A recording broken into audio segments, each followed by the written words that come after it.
Hello po! Good morning, good morning, good morning, good morning, good morning. Good morning po sa inyong lahat, mga kaibigan ko. Kumusta na po kayo? Narito na naman po si Tita Emmy. Magpapasama po sa inyo. Tara, samahan niyo po ako. Gagawa po tayo sa ating kusina. Magluluto po tayo ng kinamatisang baboy. Ayan. Ito po ang ating baboy. Ayan po. Ayan. Yan po ang ating baboy. At ito po ang ating bawang. Ito po ang ating sibuyas, hindi pa nahihiwa ni Tita Emmy. At ito po ang ating kamatis. Lalagyan po natin ng talong. Alam niyo naman po, dito sa bahay na to, talong is the life. Ayan po ang buhay niya. Talong, ayan, talong. Yan, meron na pa tayong niready na kawali.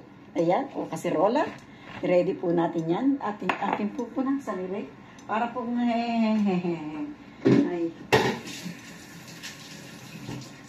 Wait lang po. Punasan ko muna ito para pong hindi ako kontento.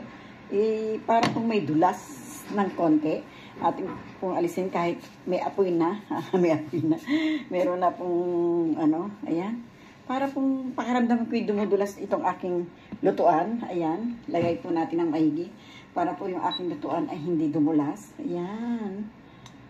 Lagyan po ng apoy. Ayan. Lagdagan po natin. Ayan, lagyan po natin ng ating olive oil. Olive oil po ang mantika nila rito. Olive oil. Kasi hindi po sila gumagamit ng oil na normal. Ayaw po nila ng normal na oil. Kasi daw po ay nakakataba at parang meron daw pong hindi maganda dun sa mga oil na yun. Pero tayo pong mahihirap okay na po yung oil na kahit anong oil. Basta ang importante, meron po tayong oil. Ayan po. Kaya pero sa ating mga mayayaman ay olive oil ang kanilang gamot. May gamot daw yung kasama. So, tama mo naman po sila, no? Ang oil nila ng olive oil ay mayroon pong kasamang gamot. Opo. Dahil, kaya ko naman po nasasabing may kasamang gamot dahil ang olive oil daw po ay nakakagamot ng ating mga sakit-sakit. Sakit-sakit dyan, sakit doon, sakit dito. Ayan, ilagay na po natin ang ating bawang.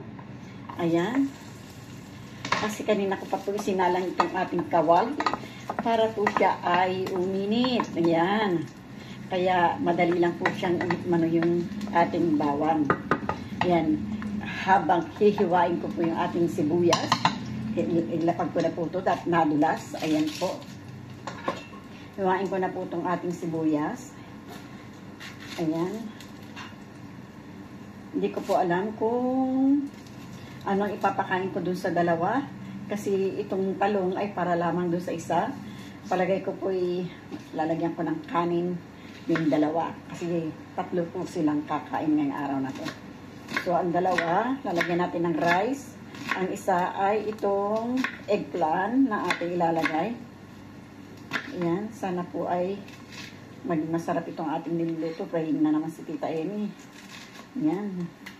Yan lang po ang lagi sinasabi ni Tita Emmy ting magluluto. Sana po ay masarap ang ating niluluto. Yan po ang lagi itong sinasabi. Sana po ay maging masarap.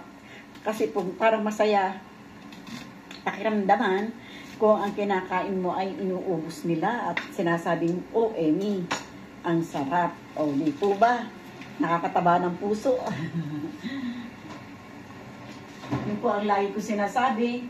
Normal lang naman po ito, kinamatis ang baboy, pero kung kakainin naman po nila ay sasabihin nilang masarap. Di po ba nakakataba ng puso?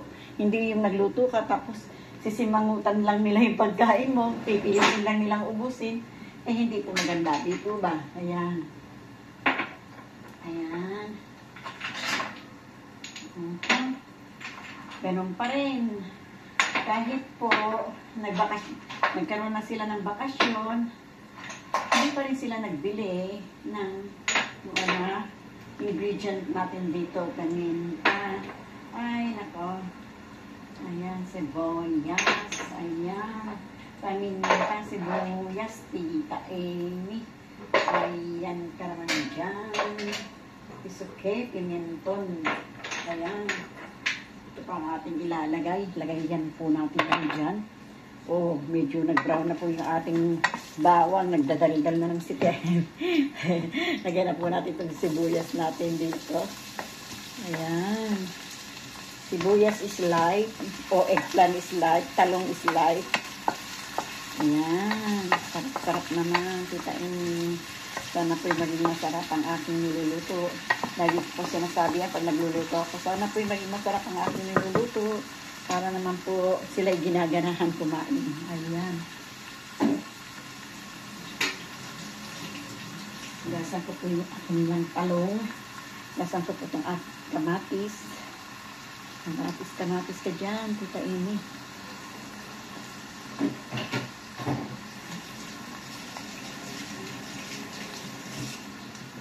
Ayan. Tita Amy. Madali naman po nag-brown yung ating bawang dahil ano na po yung ating kawali kanina ay mainit na ay. Ayan, Tita Amy. Sarap-sarap naman yan. Inyong luto. Ayan. Ilagay na po natin itong ating ating pork. Ilagay na po natin itong ating pork. Ayan. Pork pa more, Tita Amy. Ayan. Medyo konghilado. Frozen pa po ng konti ang ating baboy. Gawa ng ilalabas ko lang po yan tuwing dumarating ako eh. Kaso po ngayon ay Lunes. Kahapon po yung Linggo. Hindi po tayo nakapaglabas kahapon.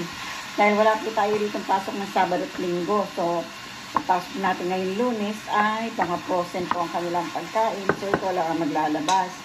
So, ang nangyari, kanina, pagpasok ko kanina po, nilabas ko na yan. Pero, hindi pa po masyadong na melt. Kaya, ang nangyari, medyo matigas pa ng konti-konti na lang naman po. Ayan. Bagay, kailangan naman po natin lagyan ng tubig. Hindi ko nilalagyan na masyadong tubig. Lagyan po natin ng asin. Ayan po, para maglabas po siya ng likido. Tuwing Lunes sa ginawa ng Diyos, ay ang niluluto po natin ay frozen pa ng konti. Gawa ng hindi po sila naglalabas. Bahala ka kung anong ilalabas mo. Bahala ka kung anong luto ang gagawin mo. Ganoon. Kaya ikaw po ang problema kung anong ilalabas mo. Minsan po hindi ko nga po ang iluluto ko pag araw ng Lunes. Gawa ng wala po tayong inilabas. Pero syempre kailangan natin magluto. Gagawa tayo ng paraan para kahit ano na lang ang mailabas po natin para lang meron tayong iluto. Ayan po. Ayan. Nag-belt naman na po siya ng konti. Ayan. Na ano naman po natin, napapaghiwa-hiwalay naman. Ayan. Tapos, takpan po natin siya. Tasan po natin siya ng konti. Takpan po natin siya ng konti. Tapos maya-maya ibalikan po natin siya pag natapos natin hiwain itong ating kamatis. Ayan po. Kahit naman po anong iniluluto ko rito, kinakain po naman nila. Kahit po siguro hindi sila nasasarapan, kinakain po naman nila at sinasabi po nilang masarap. Siyempre siguro po nahihiya rin naman po sila sa akin. Na, Amy, yung niluto hindi masarap. Hindi nakakainin. Pero po sa awa naman ng Diyos, simula naman po nang ako'y dumating dito, lahat naman po ng aking niluluto ay kinakain naman po nila at sinasabi naman po nilang masarap. Salamat naman po, no? Na sila nakapakain natin ng maayos. Ayun po. Yan lang po maganda na mapakain po natin sila ng maayos. Para po hindi naman tayo na araw-araw nag-iisip ano na naman kaya ipapakain natin sa kanila tapos hindi naman nila kakainin. Mabuti pa po yung nag-iisip tayo ng kung ano ipapakain nila pero kakainin naman po nila. Yun po ang maganda doon. Ayan. Ayan. Ayan. Madali naman po kasi mag-ano yung ating karne. Kasi po kanina ko pa po itong ilabas din. Pero medyo, yun nga sabi ko sa inyo, frozen kanina ng konti pa siguro sa gitna ng karne, medyo frozen pa siya. Pero medyo madali lang naman po mag-melt. Ayan, lalagyan po na po siya lagyan po natin ng sibuyas na dry. Yan, dry na sibuyas. Lagyan po natin siya. Lagyan po natin siya ng bawang na dry. Ayan. Dry po na bawang. Ayan. Lagyan po natin siya ng luya. Ayan, luya po yan na dry. Wala pong lumalabas yata. Ayan. Luyang dry. Ayan. Hindi ko po alam kung ano sa Tagalog itong kumino. Kumino po ito. Pero para po ito sa karne. Itong kumino, pampalasa po ng karne. Masarap po siya. Tapos itong imbis na paminta po siyang pula. Ayan, pampakulay na rin po. Pampakulay na rin po itong pamintang pula. Tapos lalagyan natin ng pamintang black pepper po. Ayan. Pamintang itim. Black pepper. Ayan. Ayan, okay naman po siya. Ayan. Salamat, Lord. Ayan. Luin po natin siya ng konti ulit.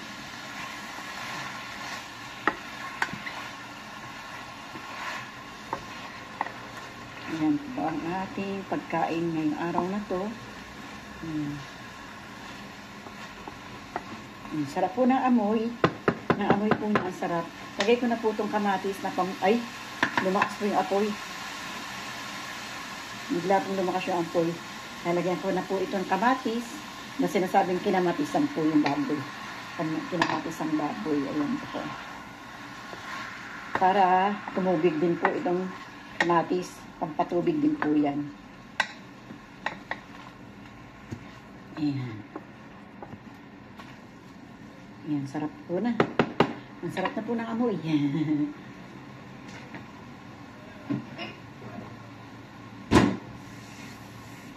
Lagyan po natin siya ng kalahating basong tubig. Kalahati lang po. Kasi pag dumami po, hindi naman masarap. Ayan. Lagyan po siya ng kalahating baso. Atin po siyang takpan. At mamaya po ay atin siyang babalikan. Balikan. Ayan po, ayan po, ayan po. Silipin natin kung ano nang nangyari sa ating kinamatisang baboy. Ayan. Anong nang nangyari sa'yo? Baka nakdikit ka na. Sawa naman po ng Diyos ay hindi pa nagdikit. Ayan. Ayan. Salamat, Lord. Napakasarap na. Napakaganda na ng kulay. Lagay na po natin ang ating talonggis dyan. Lagay na po natin tong ating talonggis. Ayan. Lagay na po natin yung talonggis natin. Iayos po natin ang ating talonggis. Talong dyan, talong. Ayan, uy, nalaglag yung ating sibuyas. Ang init nun ang init. Hindi nang patagad ni Tita Amy. Mainit pala yung sibuyas na yung sakit sa daliri. Pero sige lang po. Ayan. Hintayin na lang po natin maluto yung ating talong. Kasi sa palagay ko po ang ating karne ay luto na po. Kasi parang bumuka na. Ayun nga po. Malambot na. Bumuka na yung mga karne. Ibig sabihin parang gusto nang maghiwalay sila. Ayan. Kaya maganda na po ang ating karne. Ayan po. Pan po natin siya ulit at mamaya ay husgahan na natin kung maluluto na ang talong. Salamat po. Ayan. Sugas na natin yung mamaya. Mamaya na natin. Yan, silip po natin ang ating inamatisang pork. Ayan, konti na lang ang sabaw. Ayan, ang ganda. Ang ganda po ng ating kinamatisan. Sana po hindi madurog ang aking talonggis. Yung ating talong, yung eggplant. Kasi po, para hindi magreklamo. Ayan. Pero malambot na po yung talong. Silipin nyo po at ang ating pork ay napakaganda na rin po. Kaya ating po silipin. Tara po, buhatin ko po kayo. Buhatin kayo ni Tita Amy. Ayan na. Ayos na po. Ayos ng ating pork. Ayan. At ang ating eggplant. Ayan. Tikman po ni Tita Amy kung maayos na nga bang talaga, Tita Amy. Ayan.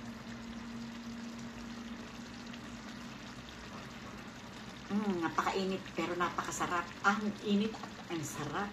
Uy. Sarap po talaga.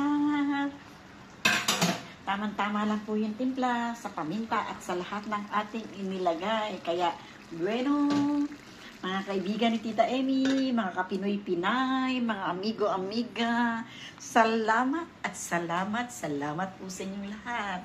Salamat po sa inyong pagsubaybay kay Tita Emmy.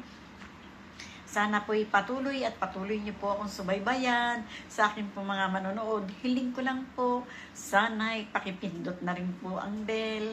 Kaya thank you very much po, mga amigo, amiga, mga kapinay-pinay. Bye-bye po. I love you all. Adios.